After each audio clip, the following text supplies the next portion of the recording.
Eu nunca imaginei que um simples teste de DNA, feito por pura curiosidade, fosse capaz de destruir 30 anos de casamento em segundos.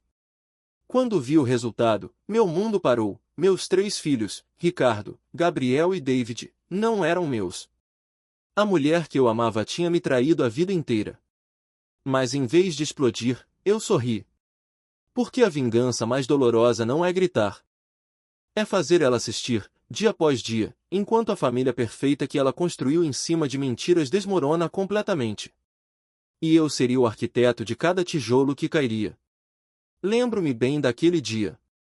Beatriz e eu estávamos casados há vários anos, e nossos 3 filhos, Ricardo, Gabriel e David, eram o centro de nossas vidas.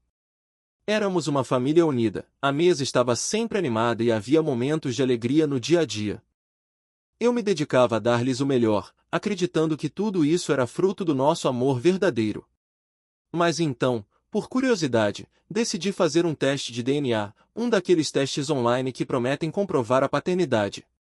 O resultado chegou e meu coração afundou. Nenhum dos meninos era meu filho biológico. 30 anos de casamento e uma mentira tão grande.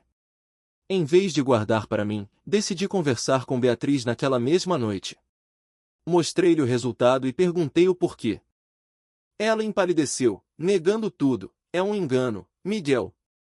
Não pode ser, esses são seus filhos, sempre fomos fiéis um ao outro. Deve ser um erro do laboratório. Ela insistiu tanto que concordamos em refazer o teste, coletando amostras de todas as crianças.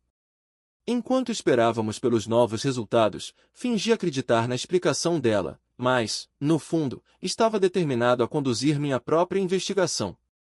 Monitorei suas ligações com mais atenção, percebendo os sorrisos mais tênues na linha, e suspeitei de Diego, seu antigo amigo. O novo exame confirmou a amarga verdade, mas mesmo assim não contei a ela. Planejava revelar tudo aos poucos, obrigando-a a assistir à desintegração da família. O que aconteceria quando os meninos descobrissem? Os dias seguintes foram um teatro perfeito. Beatriz fingia que tudo estava normal, mas eu via o nervosismo nos olhos dela toda vez que eu mencionava o teste repetido. O laboratório demorou umas semanas, e quando o envelope chegou, eu o abri sozinho no trabalho. A confirmação estava lá, clara como o dia. Ricardo, Gabriel e David não compartilhavam meu DNA. Naquela hora, a raiva veio forte, mas eu respirei fundo e guardei o papel. Cheguei em casa sorrindo, disse que o resultado deu tudo certo, que tinha sido mesmo um erro do primeiro kit. Beatriz soltou um suspiro de alívio tão grande que quase me deu pena, quase. Abracei ela na frente dos meninos e falei alto, viu, amor? Eu sempre soube que eram meus. Ela sorriu de volta, mas eu senti o tremor nas mãos dela. Naquela noite, comecei o plano de verdade. Decidi que a primeira revelação seria para Ricardo, o mais velho, que sempre foi o mais próximo de mim. Marquei um almoço só nós dois no fim de semana, dizendo que queria conversar sobre o futuro dele. Beatriz perguntou o motivo, e eu respondi que era surpresa. Enquanto ela lavava a louça, eu olhei para os garotos brincando e pensei, logo eles vão saber. E ela vai ter que escutar cada palavra, sem poder interferir. O que será que Ricardo vai sentir quando eu contar? Asterisco asterisco parte 3 asterisco asterisco. O almoço com Ricardo chegou rápido. Escolhi um lugar tranquilo, só nós dois, e comecei falando de coisas leves, trabalho, planos dele, namorada nova. Ele ria, contava histórias, e eu sentia um aperto no peito vendo aquele rapaz que criei como filho. Quando a comida chegou, respirei fundo e puxei o envelope da mochila. Ricardo, tem uma coisa séria que preciso te contar. Ele franziu a testa, preocupado.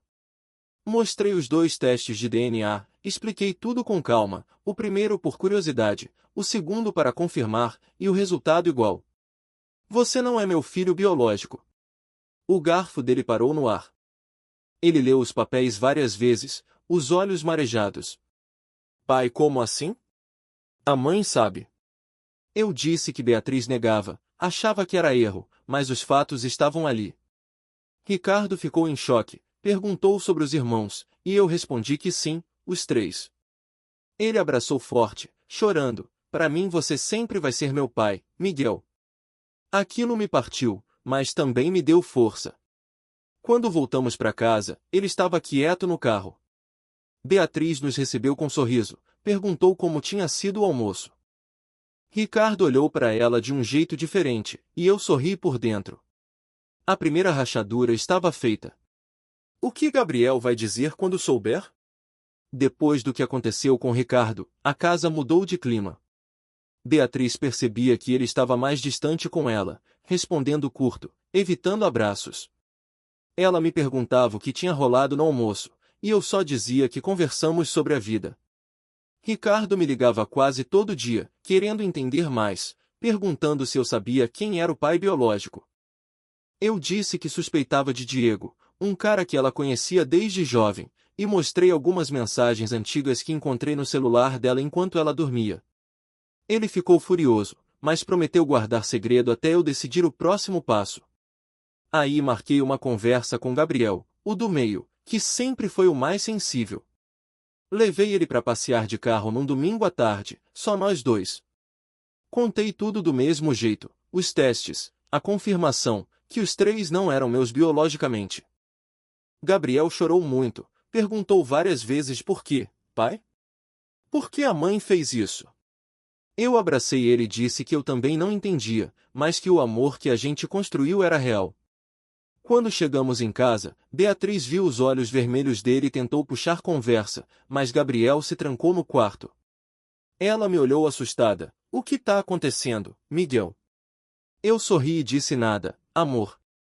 Agora dois sabiam. Como David vai reagir quando for a vez dele? A tensão em casa estava se tornando insuportável. Beatriz estava nervosa, perguntando aos meninos o que estava acontecendo, mas Ricardo e Gabriel respondiam apenas brevemente, evitando o contato visual. Eu havia deitado acordada à noite, tentando puxar conversa comigo, pedindo para que nos aproximássemos. Eu sorria e dizia que estava tudo bem. Então chegou a vez de David, o caçula, o mais apegado à mãe. Convidei-o para um passeio no parque, só nós dois, numa manhã de sábado. Sentei-me num banco e contei-lhe tudo, os exames, a verdade sobre os três, minhas suspeitas sobre Diego. David empalideceu, depois ficou vermelho de raiva. Mamãe mentiu para nós a vida toda, perguntou com a voz trêmula. Chorei com ele, abracei-o forte e disse que sempre seria o pai deles, independentemente do parentesco. Quando voltamos, os três irmãos já haviam conversado em particular e estavam no quarto. Beatriz bateu na porta, chamando para o jantar, mas ninguém desceu imediatamente. Ela olhou para mim com desespero. Miguel, algo está acontecendo com as crianças. Naquela noite, os três desceram para jantar juntos. Beatriz tentou manter a calma, servindo a comida com um sorriso forçado, mas o silêncio era pesado.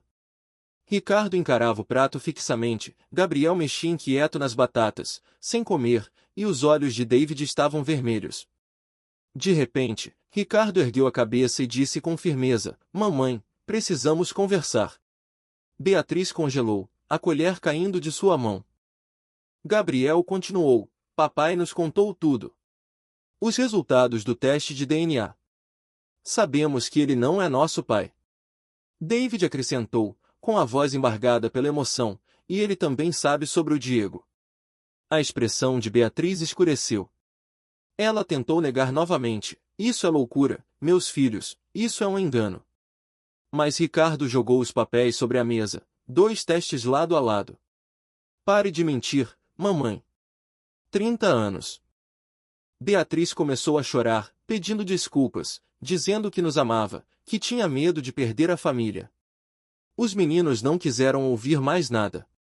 Levantaram-se e saíram da mesa. Ela ficou lá sozinha, soluçando. Levantei-me devagar, toquei seu ombro e sussurrei, agora você entende o que é perder tudo, Beatrice.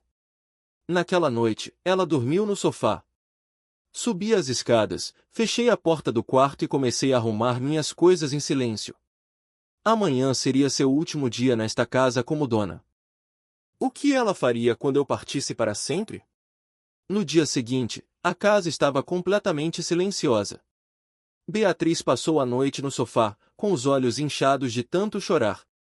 Os meninos já tinham decidido, iriam morar com amigos por um tempo para pensar no assunto.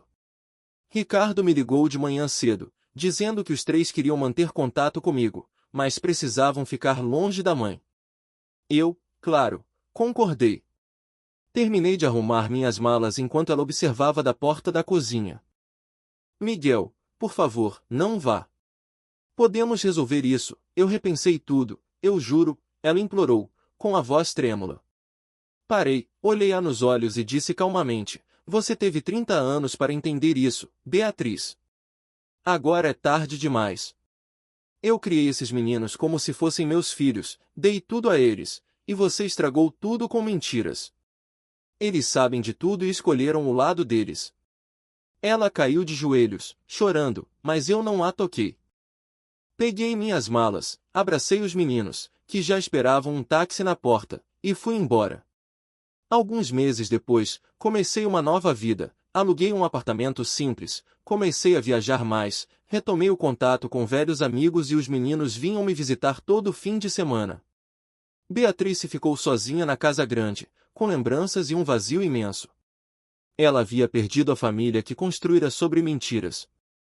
E eu finalmente encontrei a paz.